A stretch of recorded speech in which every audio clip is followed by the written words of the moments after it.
देखिए सबके कॉपी में प्रोसेस जो सोचने का और डायग्राम बनाने का होगा तरीका यही होगा। जैसे चूंकि दो कोऑर्डिनेट दिख रहा है तो स्वाभाविक सी बात है कि हो सकता है दिमाग में आए कि एक्स वाई तो दिखाना ही पड़ेगा, क्लियर। तो कोऑर्डिनेट दिया हुआ तो अच्छा किसके अबाउट निकालना था 0,3। ये कोऑर्डिनेट कहाँ पाया जाएगा y एक्सिस पर पाया जाएगा। ये हो गया 0,3। इसको मानते हो इसी के अबाउट निकालना है। कौन से फोर्स का 5 न्यूटन किधर लग रहा है y के अलोंग y एक्सिस में, मतलब कुछ नहीं दिया तो प्लस y हो जाएगा ना, कुछ नहीं दिया तो प्लस y में। किस पॉइंट पर फोर्स लग रहा है 2,0 कहां मिलेगा 2,0 यहां पर मिलेगा 2,0। कितना फोर्स लग रहा है किधर लग रहा है 5 लग रहा है और y में लग रहा है। अब यदि इसके अबाउट निकालना है तो क्या होगा, तो बोलेंगे जो फोर्स का लाइन है उस पर पॉइंट से परपेंडिकुलर ड्रॉ करेंगे। तो ये परपेंडिकुलर डिस्टेंस कितना होगा x एक्सिस के बराबर जो x कोऑर्डिनेट होगा मतलब 2। तो ये आ गया r परपेंडिकुलर 2 है, ये हो गया r perpendicular 2 into f force किधर ऊपर 10। that's it k का क्या माइनस k का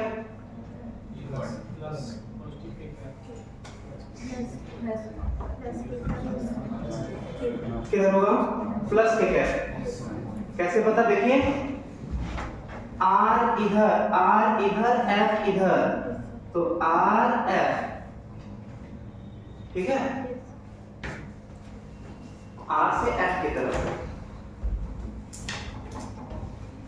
k का 10 k का न्यूटन मीटर नोट कर लीजिए।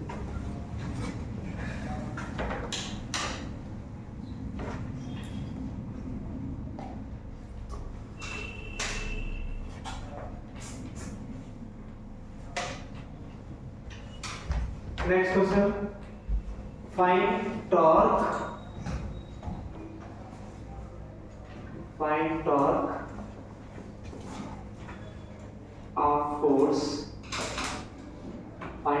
of force F is equal to 2i cap minus 3j cap plus 5k cap।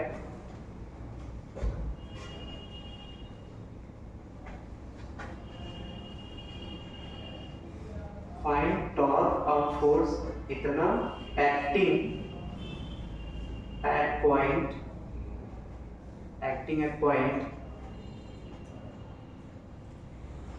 2, minus 4, 1 metre.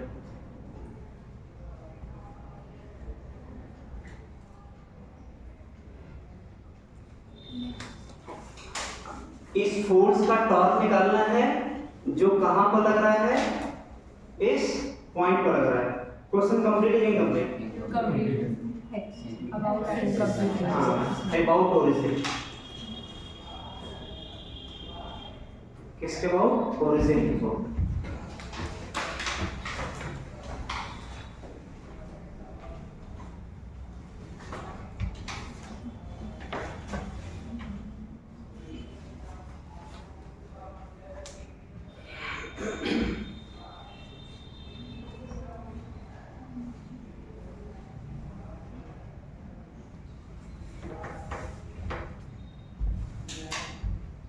IJ के दिखने लगा तो समझ जाइए कि हमें क्रॉस प्रोडक्ट लेना है बेसिक आर क्रॉस है।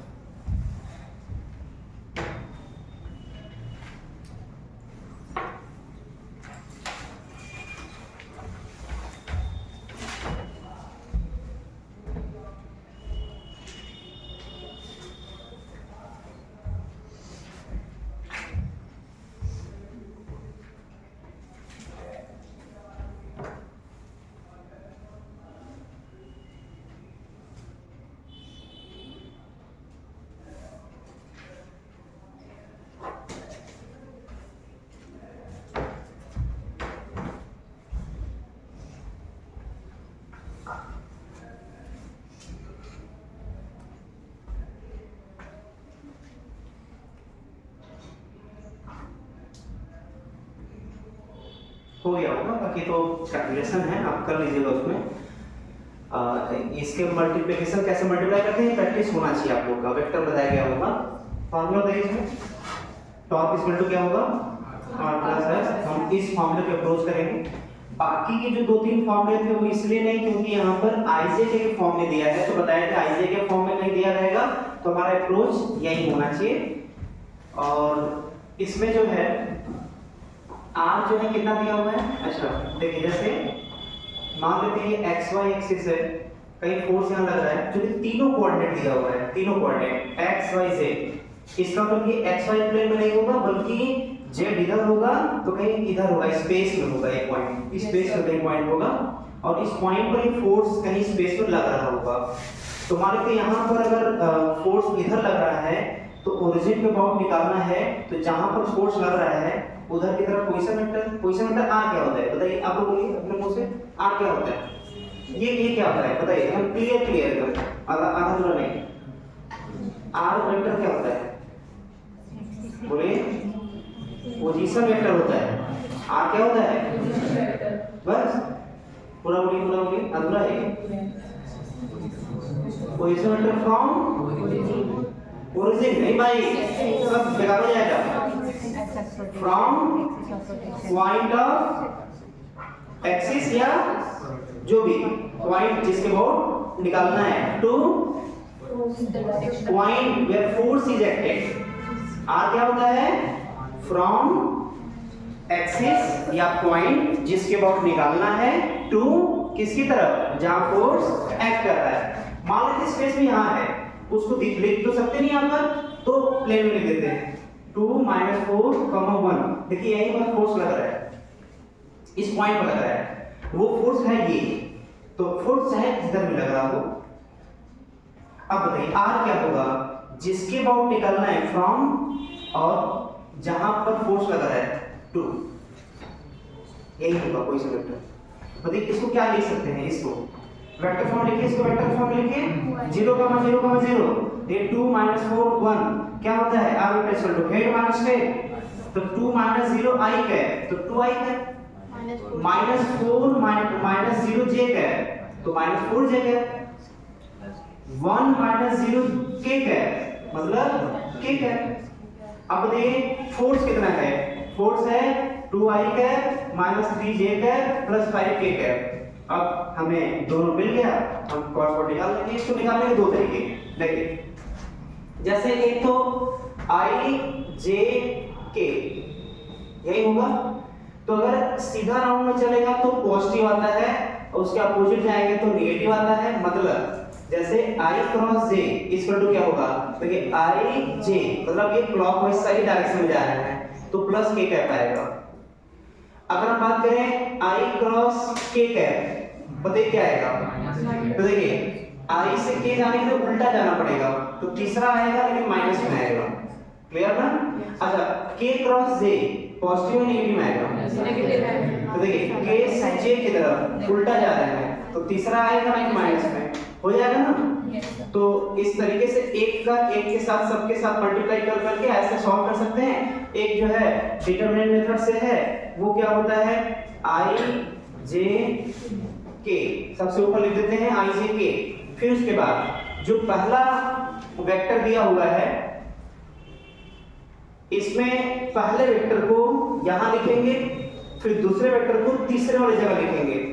तो पहला वेक्टर r है तो r का i वाला पोर्शन 2 है तो 2 यहां लिखेंगे, j वाला पोर्शन -4 है तो यहां लिखेंगे और k वाला 1 है यहां पर, 1 यहां पर। ये किसका लिखे हैं r वाले का, क्योंकि पहले पोजीशन पर r है, दूसरे पोजीशन पर कौन है f, तो दूसरे वाले पर दूसरे को लिखेंगे। तो i के नीचे यहां पर 2, j के नीचे -3 और k के नीचे 5, ये हो गया।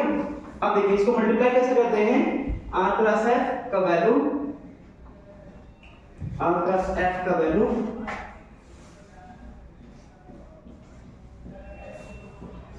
तरीका ये होता है कि इसको लिखते हैं i कैप, फिर उसके बाद जो पॉइंट लेंगे उसका हॉरिजॉन्टल वर्टिकल रो गायब हो जाएगा।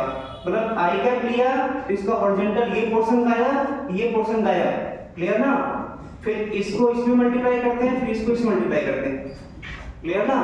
पहले इसको इसमें मल्टीप्लाई करेंगे, फिर माइनस, फिर इसको इसमें मल्टीप्लाई करेंगे। गलती से इसको इसमें मल्टीप्लाई करके माइनस इसको इसमें मल्टीप्लाई करेंगे। क्लियर ना? फिर आंसर गलत आएगा। पहले इसको इसमें, तो देखिए करिए इसमें, तो -4 × 5 -20 माइनस 3 × 1 -3 प्लस, अब देखिए इसको लेते हैं लेकिन माइनस के साथ। अब जब j को लेंगे तो -j क्या लिखते हैं, ये तरीका होता है, ये तरीका जो आपको बताया गया होगा उसमें।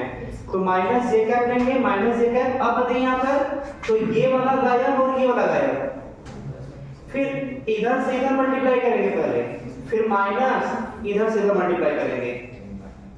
यहाँ पे सबसे बड़ी गलती होता है बच्चों का, वो करते क्या है, पहले इसको इसे मल्टीप्लाई करके माइनस, फिर इसको इसे मल्टीप्लाई करते हैं। यहीं पर मिस्टेक बचाना है।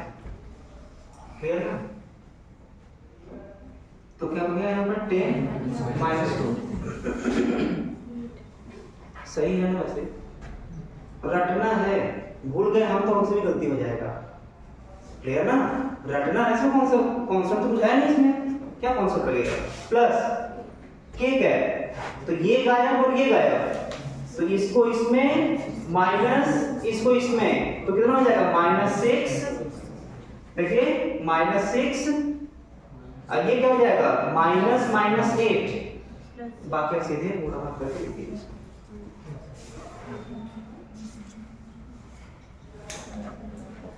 कल भूल जाएगा ना, कल भूल जाएगा, फिर कल पूछेंगे। बोलते हैं जो चैप्टर चलता है हम उसको रिवीजन तो करके 100% आएगा। नोट करिए इसको जल्दी से। इसमें कोई फिजिक्स का कॉन्सेप्ट नहीं था, बिल्कुल प्योर मैथ्स है, प्योर मैथ्स है। कैलकुलेशन आपको आना चाहिए कर रहे हैं।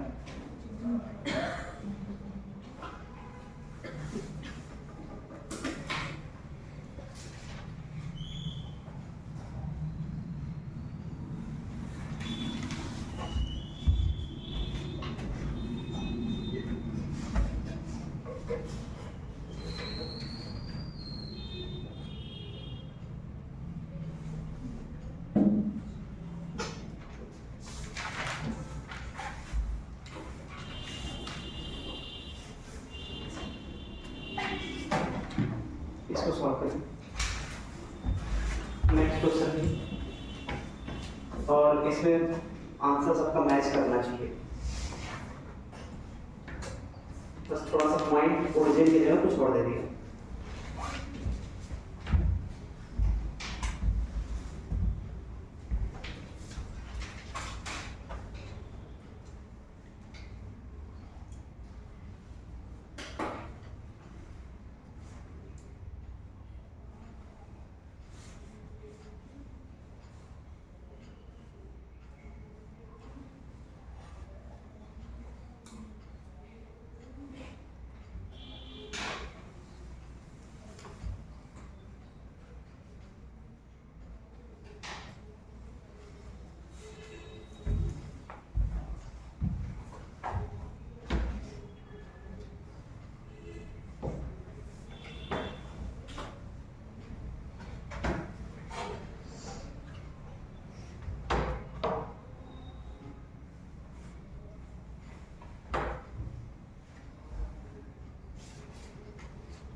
जल्दबाजी कभी नहीं करना चाहिए, मतलब बहुत शॉर्टकट भी खतरनाक होता है।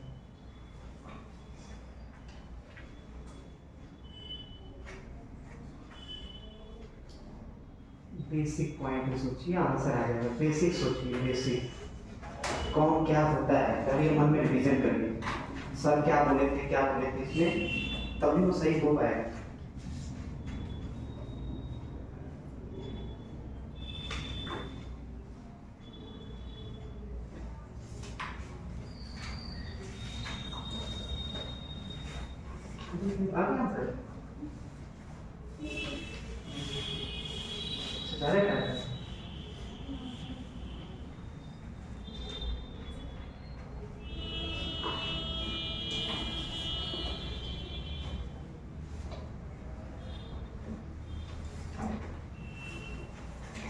आ गया सर, लिखिए उसको, फिर एफ क्या है वो लिखिए, क्रॉस मल्टीप्लाई करिए, आ गया आंसर,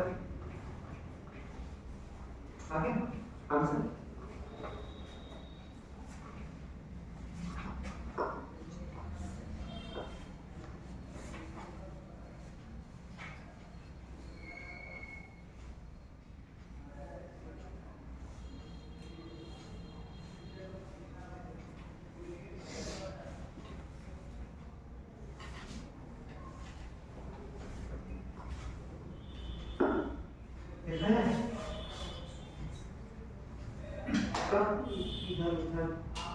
क्या हो रहा है, बेसिक से सोचिए उसमें क्या किसमें से क्या घटाना है, आ जाएगा आंसर।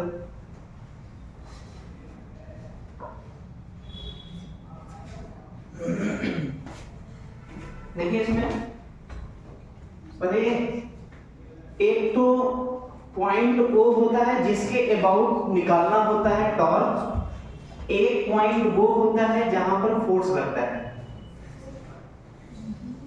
यही तो है। इसी का क्रॉस प्रोडक्ट निकालना होता है, क्लियर ना। अब देखिए कि इसमें जो है अगर आर वेक्टर पाना होगा तो जो फोर्स जहां पर लग रहा है उसमें से जिसके अबाउट निकालना है वो वाला पोर्शन घटाना होगा आई कैप जे कैप के कैप। देखिए यहां पर ये जो है ओ हो गया और ये हो गया ए, तो हम लोग ए में से ओ घटाएंगे, ए में से ओ घटाएंगे तब ये मिलेगा ए ओ वेक्टर, मतलब ओ ए वेक्टर होगा, लेकिन ए माइनस ओ वेक्टर करेंगे।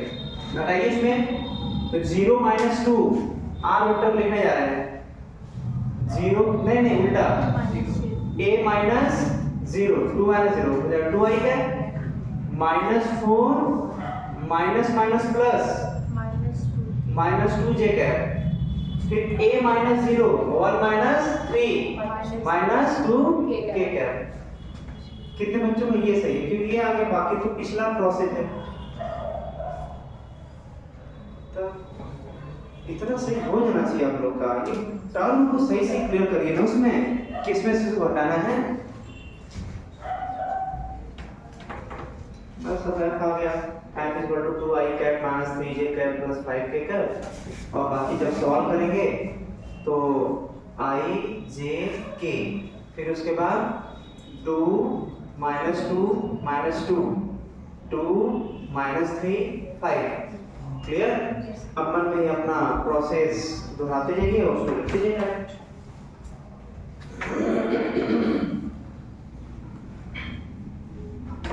देखिए क्या होगा यहाँ पर आई कैप ब्रैकेट में ऊपर से नीचे multiply -10 minus minus plus minus -6 -j cap rule से, फार्मूले से, फिर उसके बाद ये गायब, इसको इसमें 10 माइनस माइनस 4 10 माइनस माइनस ये हो जाएगा प्लस के कैप, जब ये तो ये गायब तो -6 माइनस -4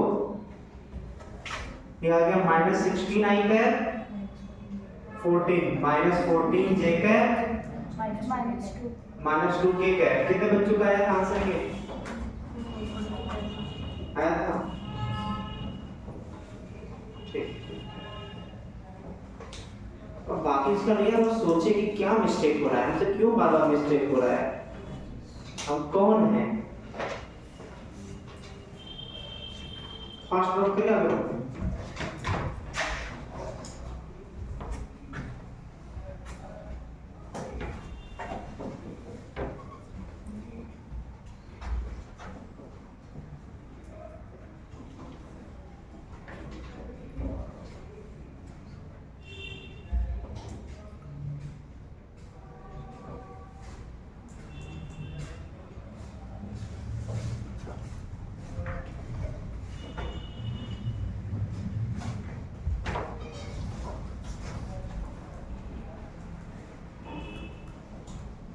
नेक्स्ट,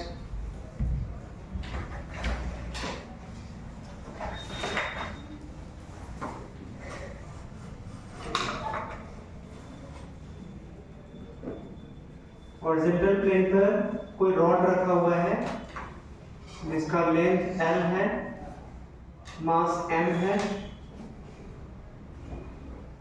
यहां पर वो हिंज्ड है,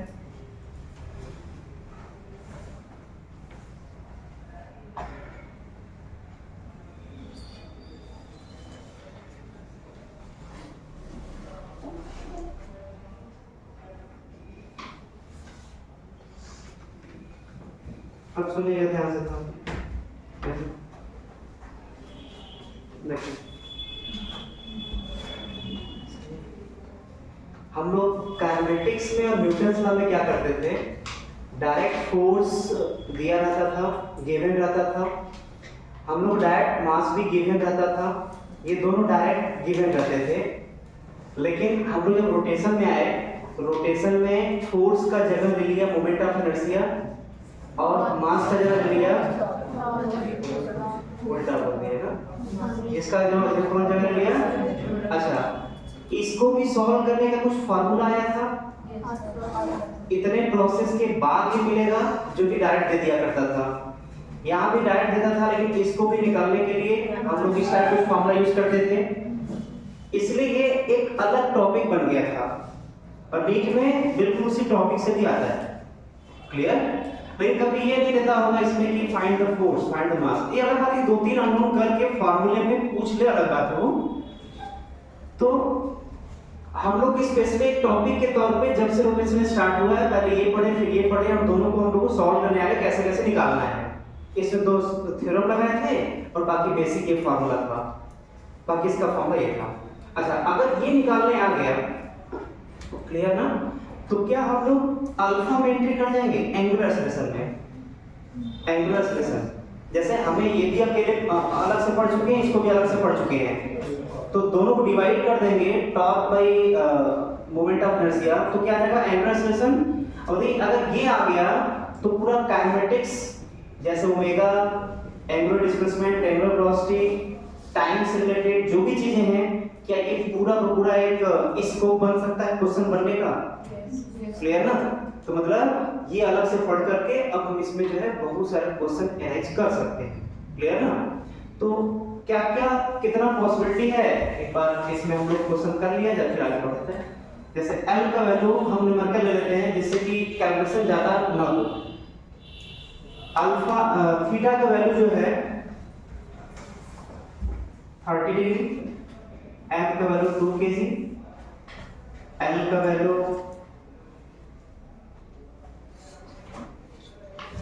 6 मीटर,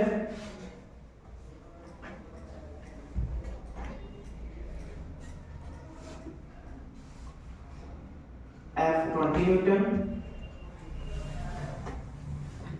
फाइन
ऐसे बहुत सारे क्वेश्चन पूछ सकते हैं उसमें, लेकिन कुछ क्वेश्चन इसको कर लेते हैं इसी रिलेटेड।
हो गया,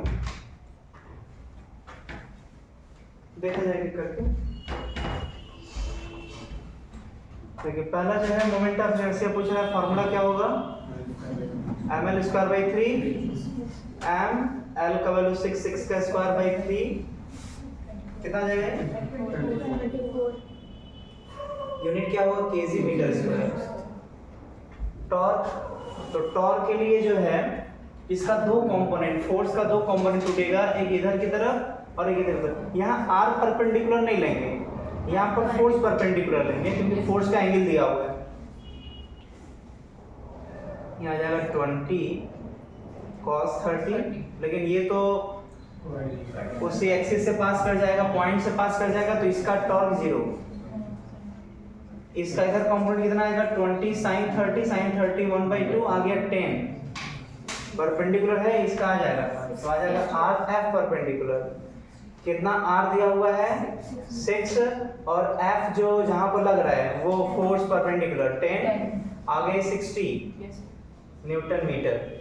अब अल्फा कितना आएगा, तो acceleration is equal to force by mass, उसी के एनालॉगस टॉर्क बाय आई, 60/24 कितना जाएगा, ये 5/2, ये आ गया।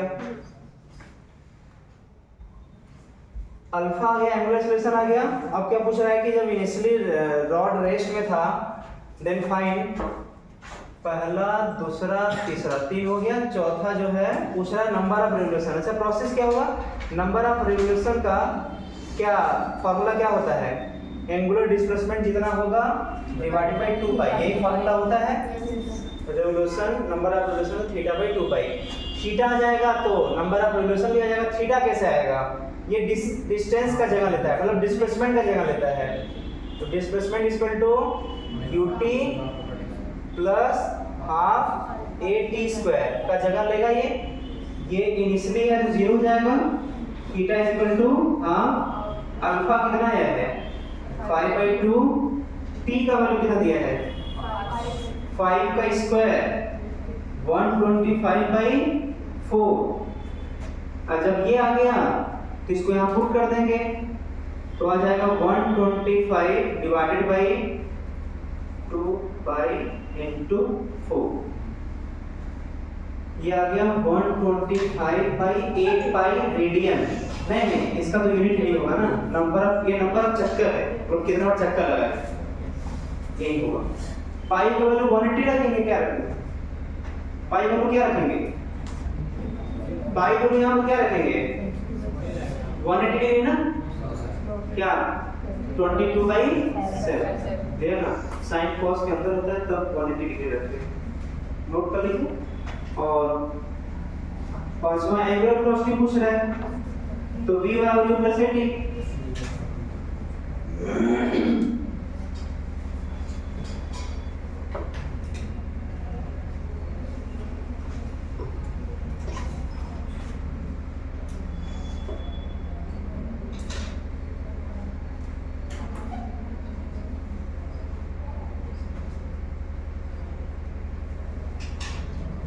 फाइव रेडियन पर सेकेंड आ गया।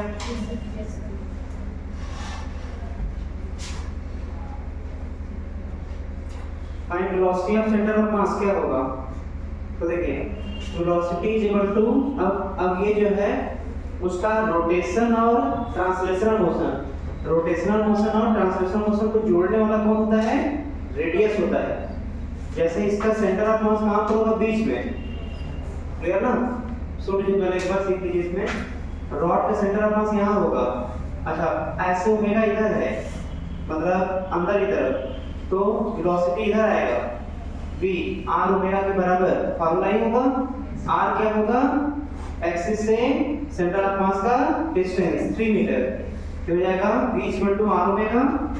तो r ओमेगा में r का वैल्यू कितना होगा 3 और ओमेगा का वैल्यू कब, जस्ट मतलब ये टाइम मतलब इसी टाइम पर पूछ रहा है एट t = 2 सेकंड, तो ये हो जाएगा ओमेगा का वैल्यू 5 मतलब 15 मीटर पर सेकंड,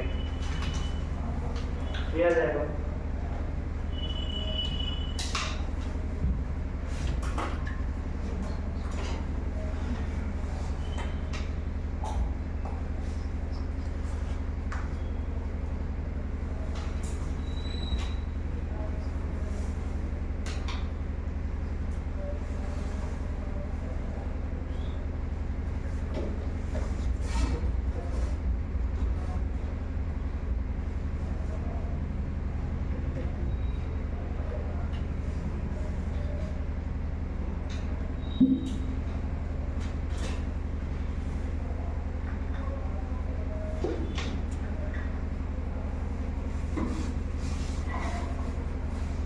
इसी में क्वेश्चन और आगे बढ़ाते हैं।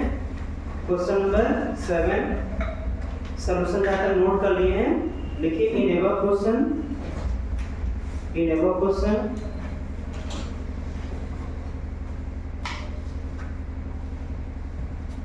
Find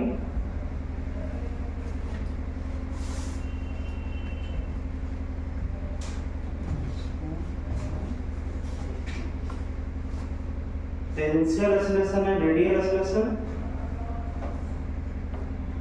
find tangential acceleration and radial acceleration of the point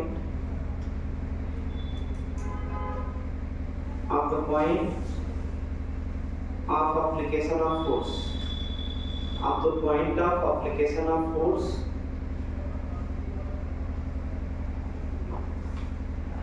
at t is equal to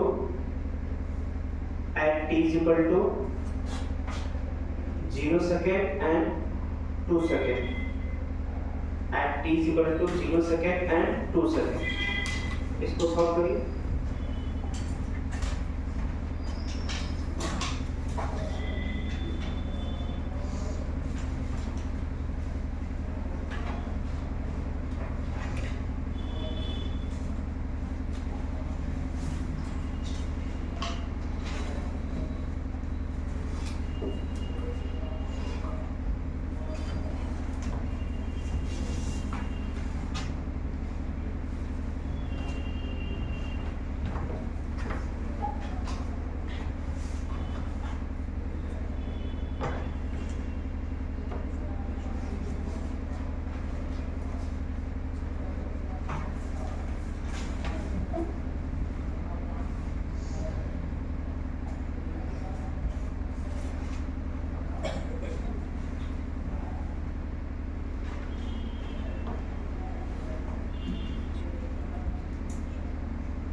आ गया होगा, बेसिक से है तो बिल्कुल।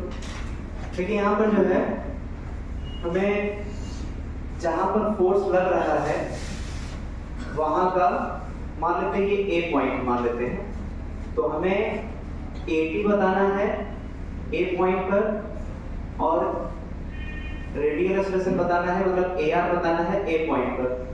क्या होगा? टेंशन एक्सेलरेशन फॉर्मूला क्या होता है? R into alpha. अच्छा, अल्फा जो आया था ये यही आया क्या? Yes sir. 5/2 ये टाइम के साथ इंक्रीज करेगा डिक्रीज करेगा? कांस्टेंट रहेगा, तभी तो सभी फॉर्मूले अप्लाई हुए थे जो इक्वेशन ऑफ मोशन के लगते हैं, ये तो नहीं अप्लाई होते, ठीक? ये तो नहीं बदलेगा। तो अच्छा, ये अल्फा किसका था जहां पर फोर्स एक्ट कर रहा है कि सेंटर ऑफ मास का? टर्म क्लियर होना चाहिए, हर एक टर्म में फंस जाएंगे सब में। ये अल्फा किसका है? ए का है, ये सेंटर ऑफ मास का किसका? तो सब मिल जाएगा, सब मतलब सेंटर ऑफ मास होगा ना, सबका होगा, क्योंकि ये रॉड प्योर रोटेशन में है। इसके बाद तो हर पॉइंट का अल्फा मतलब एंगुलर एक्सेलरेशन सेम होगा। ये ओमेगा किसका होगा? ये भी हर पॉइंट का ओमेगा सेम होगा, क्योंकि प्योर रोटेशन में है, ठीक है? तो बस बाकी तो फार्मूला है। बताइए रेडियस में फार्मूला क्या होता है?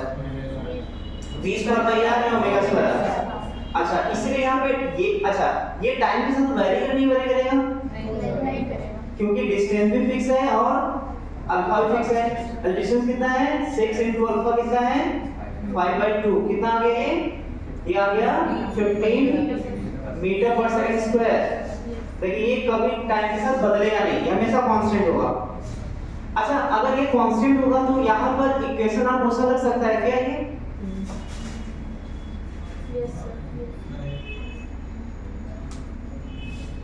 भाई AT कांस्टेंट है तो ये कैसे लग सकता है कि नहीं लग सकता है?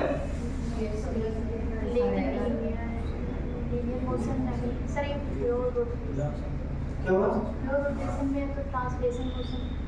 ये फॉर्मूला लग नहीं लगेगा।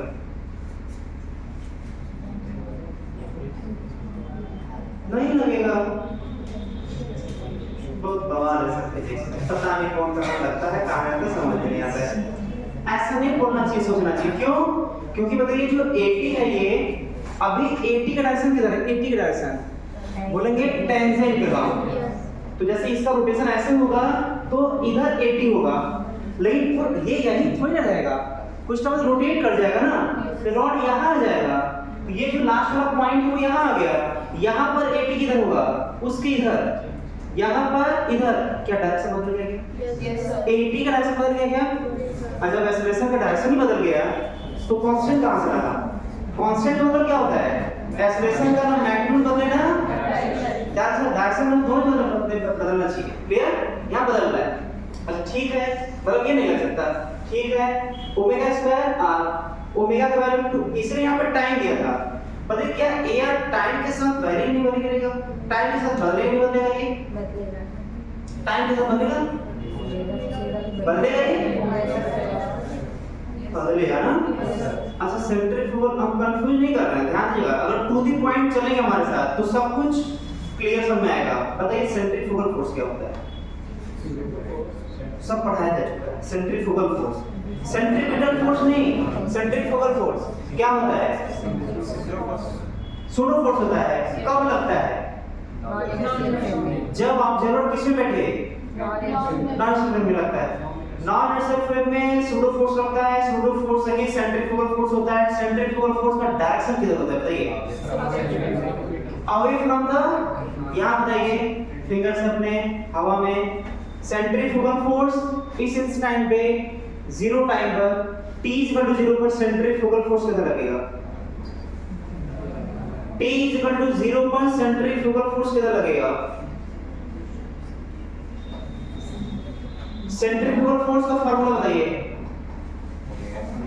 सेंट्रीफ्यूगल फोर्स का फार्मूला m ω² r या mv²/r, यही सेंट्रीफ्यूगल फोर्स का फार्मूला है जो always acting away from the centre always acting away from the centre. दिमाग में सेट कर लीजिएगा, सेंट्रीफ्यूगल फोर्स हमेशा अवे फ्रॉम द सेंटर लगता है, मतलब इससे दूर की तरफ। तो T = 0।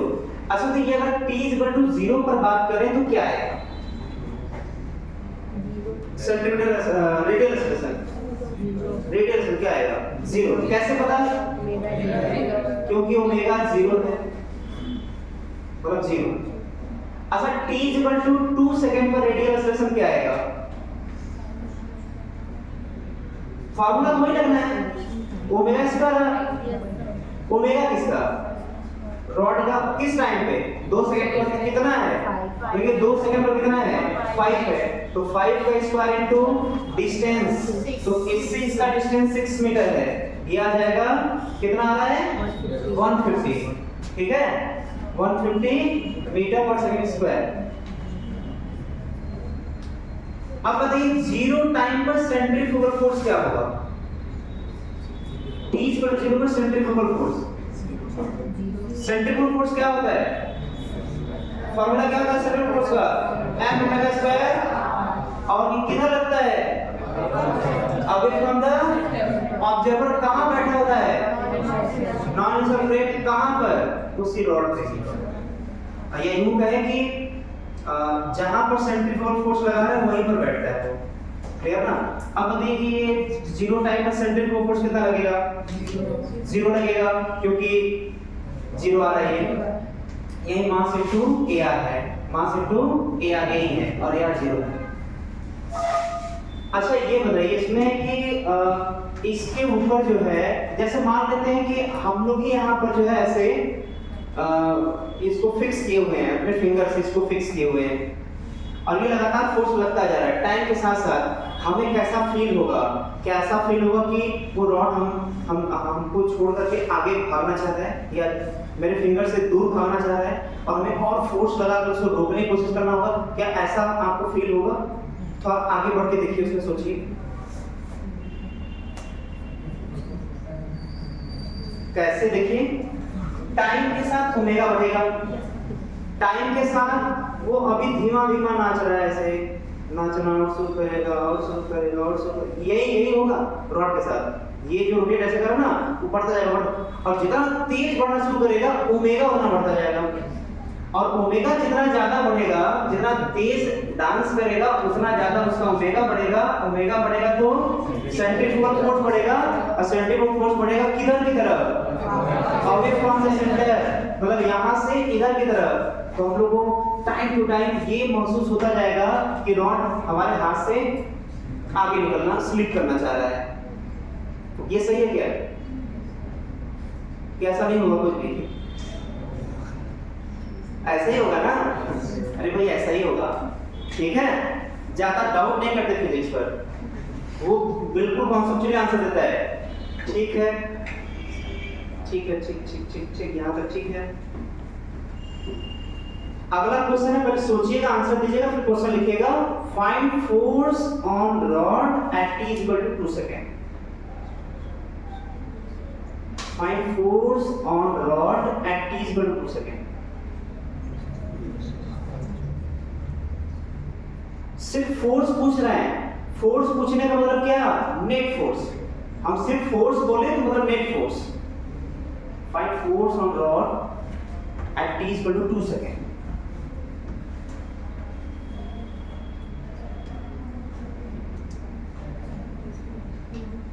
लेकिन किसका, ये भी मैटर करता है। किसका? किसी बॉडी पर लगने वाला फोर्स वो किसके बराबर होता है? यहां तक हो चुका है ना, इसमें ये हो चुका है ना सबका। हम आगे बढ़ रहे हैं ना, पहले समझ लीजिए, सुन लीजिए, उसके बाद में बात नोट कर लीजिएगा। क्वेश्चन क्या था? Force on rod. ठीक है, बिल्कुल कॉन्सेप्चुअली चलना हम लोग को है। बताइए फोर्स ऑन रॉड का स्टेप क्या होगा, सॉल्यूशन कैसे करेंगे? बताइए। ये तो बॉडी तो है, ये कई सारे पार्टिकल से मिलकर बना है, तो बॉडी है। किसी भी बॉडी पर लगने वाला फोर्स क्या प्रोड्यूस करता है? फोर्स ऑन रॉड F =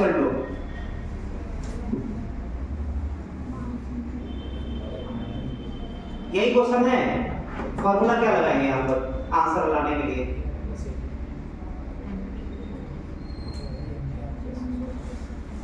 क्या ये लग सकता है क्या? पहला क्वेश्चन ये F बराबर M लग सकता है क्या? नहीं, सिर्फ इतना बोलना गलत है कि नेट एक्सप्रेशन नहीं होगा। हम अगला क्वेश्चन पूछेंगे किसका एक्सप्रेशन नेट। अब आंसर बताइए। कितने बच्चे बोल रहे हैं यहाँ पर रॉड के हर पॉइंट का? अच्छा, नेट एक्सप्रेशन फॉर्मूला क्या होता है पहले ये तो पता चले। अगर ATR पता है तो ATAR, क्योंकि माहौल तो चल रहा है ATR का, बताइए नेट एक्सप्रेशन फॉर्मूला क्या होता है? AR स्क्वायर प्लस, पक्का है ना? अगर हम 2 सेकंड पर बात करें, 2 सेकंड पर, तो हमें 2 सेकंड पर दोनों पता है, 2 सेकंड पर दोनों पता है, तो क्या है रख करके 80 निकाल सकते हैं क्या? तो कितने बच्चे बोल रहे सोच के बताएंगे कि हर रॉड का, सभी रॉड के हर पॉइंट का नेट एक्सप्रेशन अलग अलग होगा। रॉड के हर पॉइंट का एक्सप्रेशन अलग अलग होगा।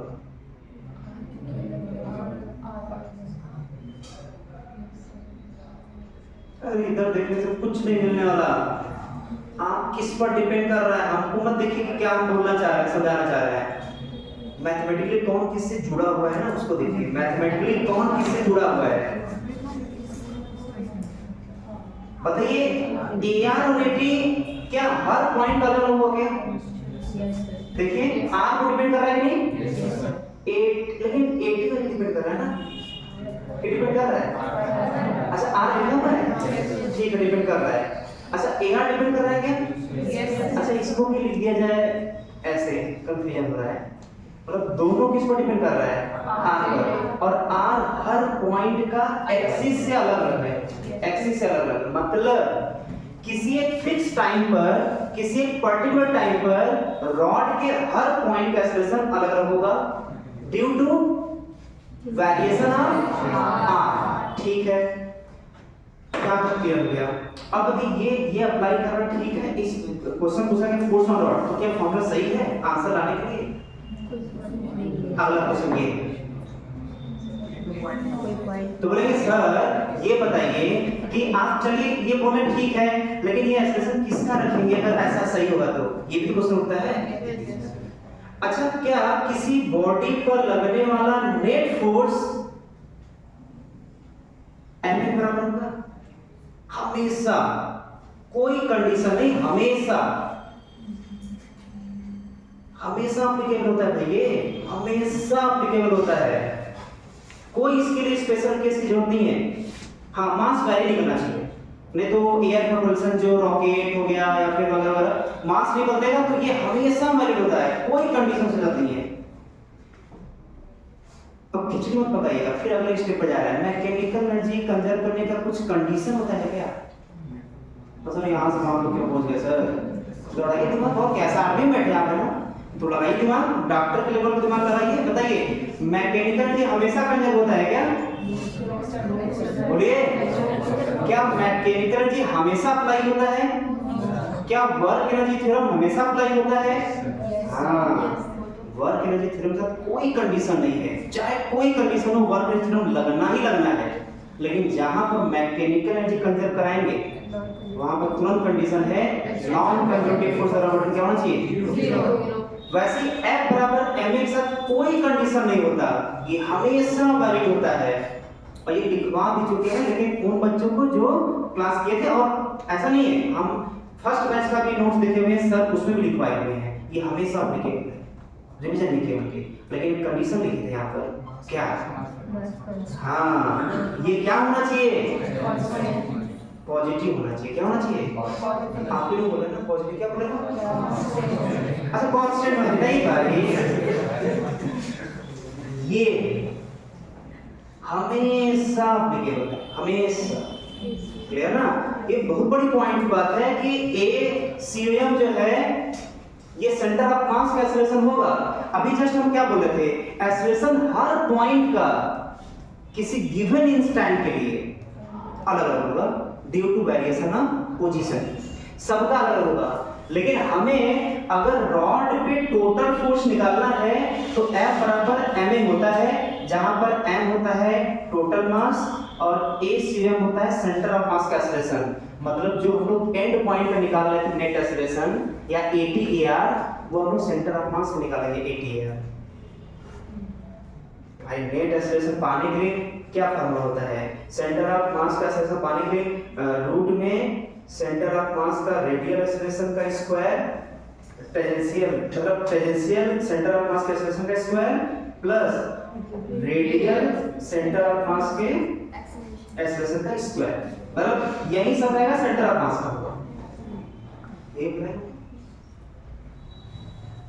कोई कष्ट, सब सिस्टमैटिक जा रहा है भाई, सब सिस्टमैटिक है, कुछ में रटना या कुछ ऐसा नहीं है। अब देखिए ये कितना होगा, इसका मतलब कि हमें अगर ये निकालना है तो सबसे पहले क्या निकालना होगा? Tangential acceleration. अच्छा किसी टाइम पे पूछे हुए क्या? Find force on rod t equal to 2 second, ये क्यों है ना? चलिए तो 2 सेकंड पर AT निकालिए, किसका? सेंटर मास का।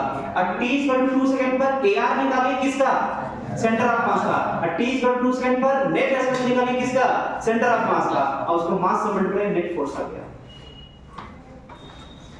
at t equal to 2 second पर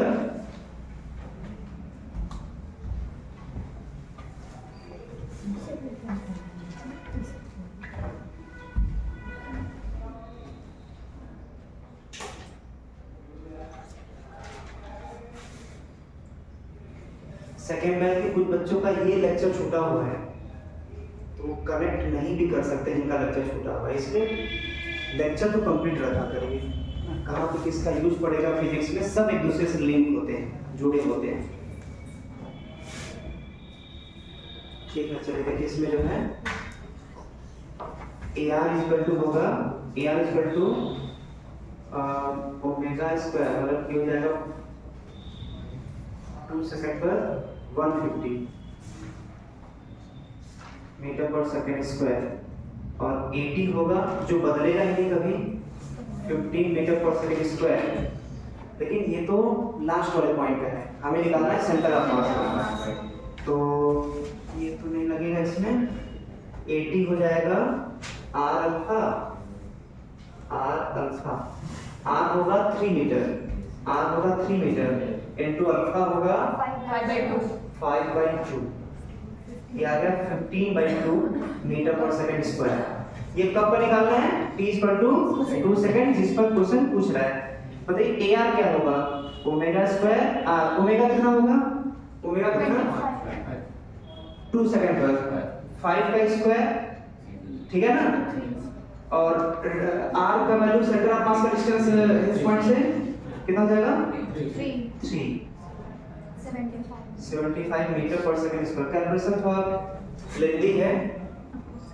अब यहाँ पर acceleration of centre of mass जो हो जाएगा रूट में 15/2 का स्क्वायर प्लस 75 का स्क्वायर, ये आ जाएगा 15, 25, 50, 51 रूट 51 बाई नहीं 101।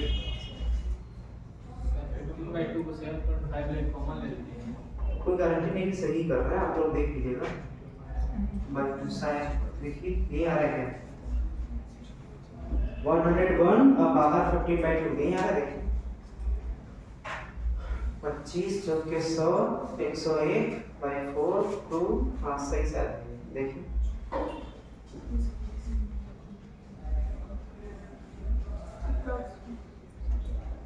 क्योंकि 15 कॉमन आ रहा है, 15 कॉमन आ गया तो 5 बचा, 5 का स्क्वायर 25 यहाँ पे 1/2 का स्क्वायर 1/4 प्लस 25 101/4 4 बाहर हुआ।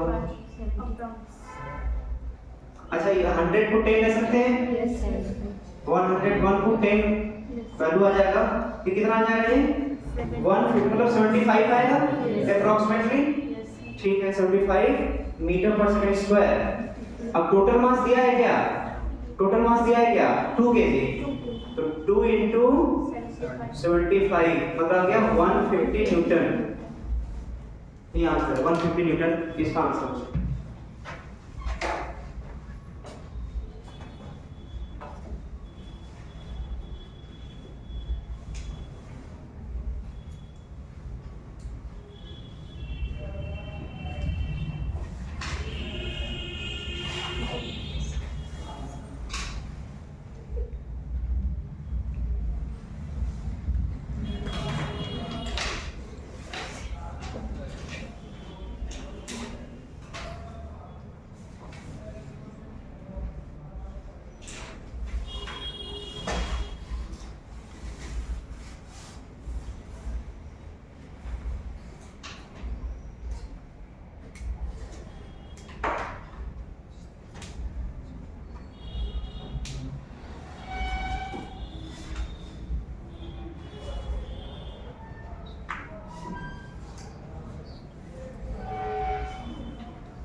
हो गया।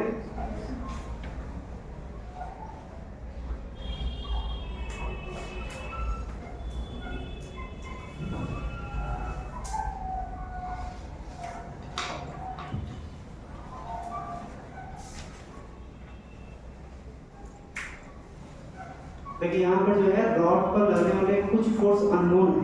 जैसे अगर हम इसको यहाँ से फिंगर्स ऐसे होल्ड किए रहते तो हमारा फिंगर इसके ऊपर कितना फोर्स लगा रहा है वो हमें नहीं पता था। तो उसके बावजूद भी हम लोग क्या निकाल पाए, उसका नेट फोर्स है। मतलब फोर्स अननोन होने के बावजूद भी हम लोग फोर्स निकाल पाए। क्लियर ना?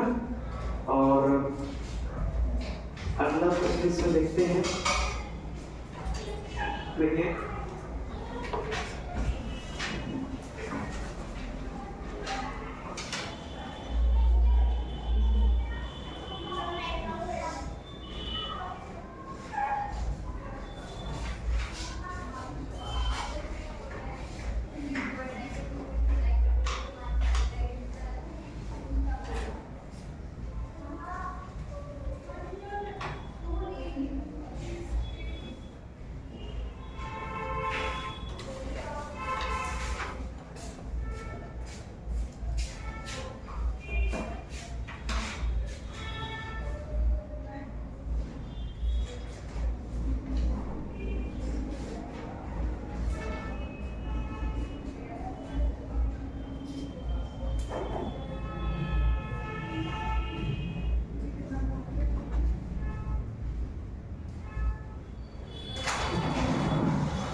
ये वर्टिकल प्लेन लिख लीजिएगा इसके ऊपर की।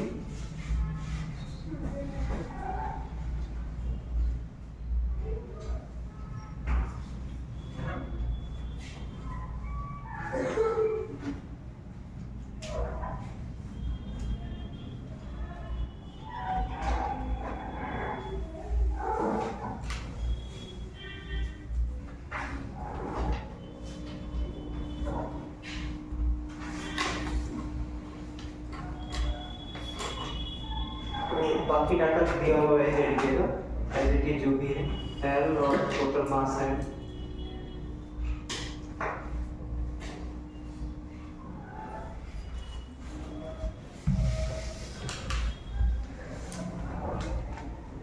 इसमें टाइम लगेगा, फिर ना इसको सॉल्व करके आइएगा। कई सारा पॉइंट डिस्कस करना है। ये नीट में 3 बार आया अलग अलग फॉर्मेट में, क्वेश्चन नहीं पूछता होगा। ठीक है, ट्राई करें फिर नेक्स्ट हम डिस्कस करेंगे। होमवर्क तो आज मिला नहीं क्योंकि टॉप सेटेड भी जो है नेक्स्ट हम दे देंगे। ज़्यादा क्वेश्चन है नहीं बुकलेट में। टॉप से